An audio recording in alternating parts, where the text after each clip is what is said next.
नमस्कार मित्रांनो, शाळा माहिती अपडेट या आपल्या यूट्यूब चॅनलवर आपले सर्वांचे सहर्ष स्वागत। आजच्या व्हिडिओमध्ये 2022मध्ये जी समिती गठीत करण्यात आली होती त्या समितीचा अहवाल आलेला आहे आणि तो अहवाल आपण आजच्या व्हिडिओमध्ये समजून घेणार आहोत।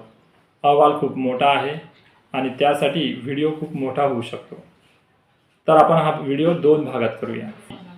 आपल्या सर्व पदवीधर शिक्षकांना या अहवालाची बऱ्याच दिवसांपासून प्रतीक्षा होती आणि तो अहवाल आता आलेला आहे। गेल्या महिन्याभरापूर्वीच हा अहवालची प्रत आपल्याला आता सध्या मिळालेली आहे आणि तोच अहवाल आपल्याला समितीने नेमका पदवीधर शिक्षकांबद्दल काय मत मांडलं ते आपल्याला या अहवालात जाणून घ्यायचं आहे। व्हिडिओ माहितीपूर्ण वाटला तर व्हिडिओला लाईक करा आणि व्हिडिओतली माहिती खूप महत्त्वपूर्ण आहे, म्हणून ही माहिती राज्यातल्या प्रत्येक पदवीधर शिक्षकाला जर पाहायला मिळाली तर त्याला या समितीचा अहवाल नेमका काय सांगतोय ते समजू शकेल आणि त्यासाठी राज्यातील सर्व पदवीधर शिक्षकांना ज्याही शिक्षकाजवळ हा व्हिडिओ केला त्याने हा व्हिडिओ शेअर नक्कीच करा। आपल्या शिक्षक मित्रांपर्यंत हा व्हिडिओ पाठवा आणि अशाच माहितीपूर्ण व्हिडिओसाठी आपल्या शाळा माहिती अपडेट या चॅनलला सबस्क्राईब जरूर करा। आता समितीचा अभ्यास काय होता, अभ्यास समितीची कार्यकक्षा काय ते बघूया। तर उच्च प्राथमिक यांना कोणत्या कोणत्या विषयांवर अभ्यास करायचा होता, तर उच्च प्राथमिक स्तरावरील 25% शिक्षकांना पदवीधर शिक्षक वेतन श्रेणी देण्यामागील पार्श्वभूमी होती। त्यानंतर सदर शिक्षकांच्या शैक्षणिक व व्यावसायिक अर्हतेबाबत कालोघात झालेले बदल होते। त्यानंतर तत्संबंधाने सदर शिक्षकांना सरसकट पदवीधर वेतन श्रेणी देण्याची मागणी शिक्षकांची होती। त्यामुळे पडणारा आर्थिक भार व इत्यादी अनुषंगिक सर्व मुद्द्यांचा सर्वंकष अभ्यास करून शासनास शिफारस करायची होती। म्हणजे या समितीपुढे हे 4 महत्त्वाचे मुद्दे होते। त्यानुसार माता समितीने कार्यवाही सुरू केली। त्यानंतर दिनांक 30/8/2022, दिनांक 13/1/2023 आणि दिनांक 30/5/2023 रोजी समितीच्या बैठका पण झाल्या, बैठका घेण्यात आल्या आणि या विषयाच्या अनुषंगाने सांगोपांग चर्चा झाली। सर्व सदस्यांमध्ये या 3 बैठकांमध्ये पूर्ण चर्चा केली गेली। पहिली बैठक 30/8/2022 रोजी झाली, दुसरी बैठक 13/1/2023 रोजी झाली आणि तिसरी बैठक 30/5/2023 रोजी झाली।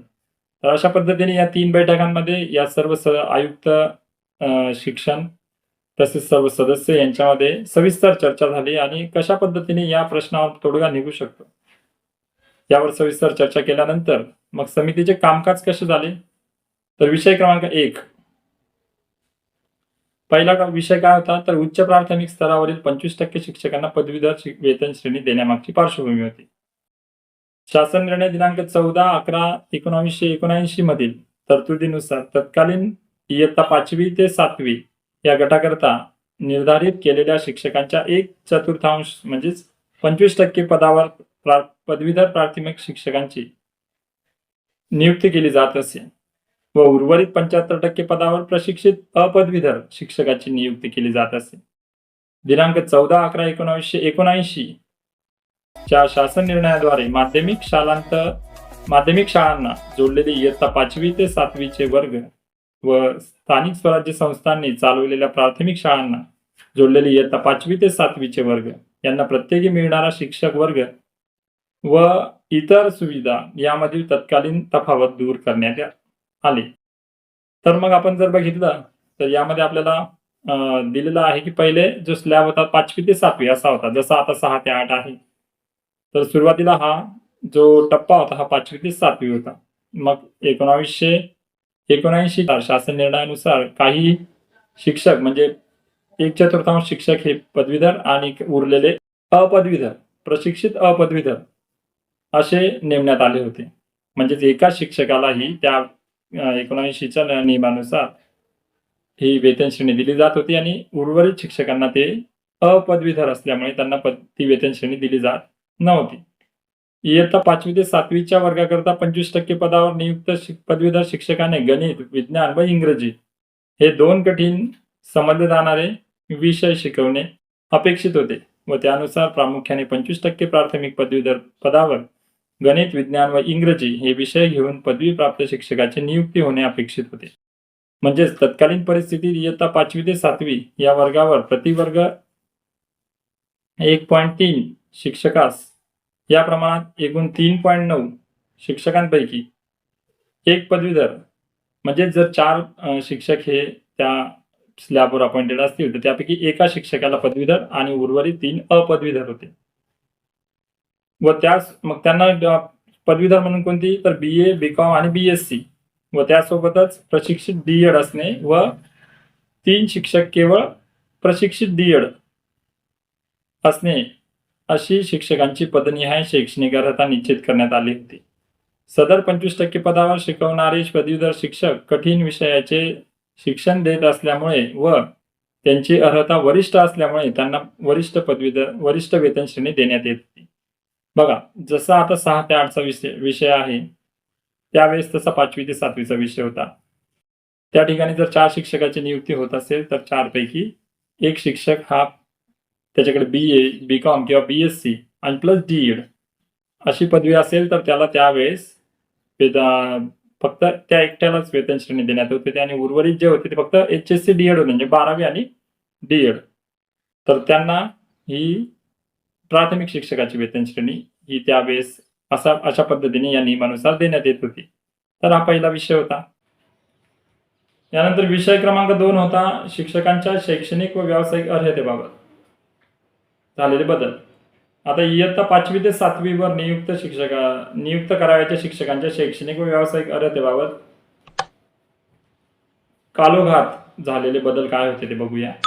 उपरोक्त विषय क्रमांक 1 मधील अंतिम परिच्छेदामध्ये नमूद केल्याप्रमाणे इयत्ता 6वी ते 8वीचा हा सुधारित गट बालकांचा मोफत व सक्तीचा शिक्षणाचा अधिकार अधिनियम 2009 नुसार या गटावर नियुक्त शिक्षकांची शैक्षणिक पात्रता किमान पदवीधर अशी अपेक्षित असल्यामुळे तसेच NCTE अधिसूचना दिनांक 23/8/2010, दिनांक 12/11/2014 व 28/6/2018 नुसार असे शिक्षक प्रशिक्षित असणे अनिवार्य असल्यामुळे इयत्ता 6वी ते 8वी या गटाकरिता नियुक्त करावयाच्या शिक्षकांची शैक्षणिक व व्यावसायिक अर्हता शासन निर्णय अर्हता प्रशिक्षित पदवीधर BA, BA सह D.Ed उत्तीर्ण असणे क्रमप्राप्त आहे.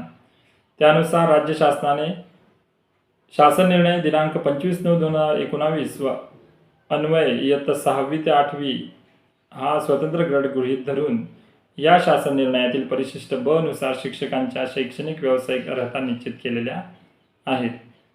तर आता 5वी ते 7वीचा जो गट होता त्या गटाचं बदल आता इयत्ता 6 ते 8 मध्ये झालेला आहे आणि पहिला गट जो आलेला आहे तो 1 ते 5, म्हणजे सुरुवातीला 5वी ते 7वीवर नियुक्त होणारा शिक्षक हा एक शिक्षक पदवीधर असायचा, उर्वरित 3 अपदवीधर असायचे, तर 4 शिक्षक. परंतु नवीन नियमानुसार आता 1 ते 5 मध्ये 5वीवर जो शिक्षक नियुक्त होईल तो फक्त प्राथमिक शिक्षक राहील आणि 6 ते 8 वर जो होईल तो प्रशिक्षित पदवीधर प्राथमिक शिक्षक राहील, म्हणजे पदवीधर शिक्षकाची वेतन श्रेणी त्याला मिळेल. असा या नवीन नियमांप्रमाणे झालेला बदल होता. त्याची शैक्षणिक अर्हता पण दिलेली आहे. BA, BSc किंवा D.Ed, B.Ed हे जर असले तर तो पदवीधर म्हटला जाईल. इयत्ता 6वी व 8वीवर नियुक्त करावयाच्या शिक्षकांच्या शैक्षणिक व्यावसायिक अर्हतेबाबत कालोघात झालेले बदल काय आहेत ते बघा. तर बालकांच्या मोफत सक्तीचा शिक्षणाचा अधिनियम 2009 अस्तित्वात येण्यापूर्वी तत्कालिक इयत्ता 5वी व 7वी या वर्ग गटावर नियुक्त करायच्या शिक्षकांपैकी शिक्षक D.Ed प्रशिक्षित अपदवीधर अर्हता धारण करणारे आणि एक शिक्षक BA, BSc, D.Ed, B.Ed प्राथमिक पदवीधर अथवा प्रशिक्षित पदवीधर नियुक्त करण्यात येत असल्यामुळे केवळ 25% प्राथमिक पदवीधर नियुक्त होणाऱ्या एका शिक्षकास पदवीधर वेतन श्रेणी लागू होती. सद्यस्थितीत 6वी ते 8वीवर या वर्ग गटावर नियुक्त करावयाच्या सर्व शिक्षकांची शैक्षणिक अर्हता समान, म्हणजेच प्रशिक्षणासह पदवी BA, BSc, D.Ed, B.Ed असल्यामुळे या स्थितीत 6वी ते 8वी याच्या वर्गावर अध्यापन करणाऱ्या सर्व पदवीधर शिक्षकांना समान वेतन श्रेणी लागू करणे उचित राहील अशी धारणा आहे. आता पूर्वी जे होतं ते शासनानेच ठरवून दिलेलं होतं की हे विषय कठीण आहेत, इंग्रजी झालं, गणित, विज्ञान, तर त्यांना शिकवण्यासाठी त्यांना एक प्रशिक्षित शिक्षक पाहिजे होता जो पदवीधर असला पाहिजे. मग तो फक्त एकच अपॉइंटेड व्हायचा. मग त्यासाठी त्याला एकट्यालाच वेतन श्रेणी मिळायची. पण बाकी जे होते ते अपदवीधर होते. डी एड होतं, HSC होतं, परंतु 5 ते 7 वर जरी ते अपॉइंटेड असले तरी ते अपदवीधर होते. त्यामुळे त्यांना वेतन श्रेणी देण्याचा प्रश्नच येत नाही. परंतु आता काय झालं आहे, 6 ते 8 वर जेव्हा पवित्र पोर्टलच्या माध्यमातून आपल्याला नियुक्ती मिळत आहे, तेव्हा मग आपल्याकडे पदवी आहे, BA किंवा DED आहे, तर आपण पदवीधर शिक्षक म्हणून आपल्याला पोर्टलला नियुक्त करत आहे. त्यामुळे सर्व पदवीधर शिक्षकांचं एक म्हणणं आहे की जर आम्ही सर्व पदवीधर शिक्षक आहोत, पूर्वीच्या नियमांप्रमाणे फक्त एक शिक्षक पदवीधर नाही आहे, तर सर्वच त्या गटावर काम करणारे सर्वच पदवीधर आहे, तर मग एकाच वेतन श्रेणी तुम्ही कशी देता? तर सर्वांना तुम्ही समान वेतन श्रेणी द्यावी आणि सरसकट पदवीधर वेतन श्रेणी लागू करावी, अशी मागणी होती. राष्ट्रीय शिक्षण शिक्षक परिषदेने इयत्ता 6 ते 8 या वर्गावर नियुक्त सर्व शिक्षकांना पदवीधर शिक्षक नियुक्त करण्याचे निश्चित केल्यामुळे सद्यस्थितीत सदर पदावर पदवीधर शिक्षकांची नियुक्ती करण्यात येते. तथापि शासन परिपत्रक 13/10/2016 अन्वये फक्त 33% पदवीधर शिक्षकांना वेतन श्रेणीचा लाभ देय आहे. त्यामुळे समान काम करणाऱ्या शिक्षकांना भिन्न वेतन श्रेणीमध्ये वेतन अदा करण्यात येत आहे. सदरची असमानता दूर करणे आवश्यक आहे. मग ही सर्व जी 33% जी मागणी होती किंवा 33% शासनाचा जो नियम हा कुठून आला, तर त्याला जबाबदार आहे 13/10/2016चा GR, जो शासनाने काढलेला होता की सर्व पदवीधर शिक्षक तुम्ही अपॉइंट करताय आणि अपॉइंट केल्यानंतर त्यांना फक्त 33% शिक्षकांना फक्त तुम्ही पदवीधर शिक्षकाची वेतन श्रेणी द्या आणि उर्वरित शिक्षक जरी तेच काम करत असतील, तशाच शिक्षण अर्हता धारण करत असतील, तरी त्यांना तुम्ही वेतन श्रेणी देणार नाही. ही बाब जी होती ही नैसर्गिकरित्या चुकीची होती आणि समान वेतन समान काम या तत्वाला धरून नव्हती. म्हणूनच मग समितीने यावरही देखील अभ्यास केला.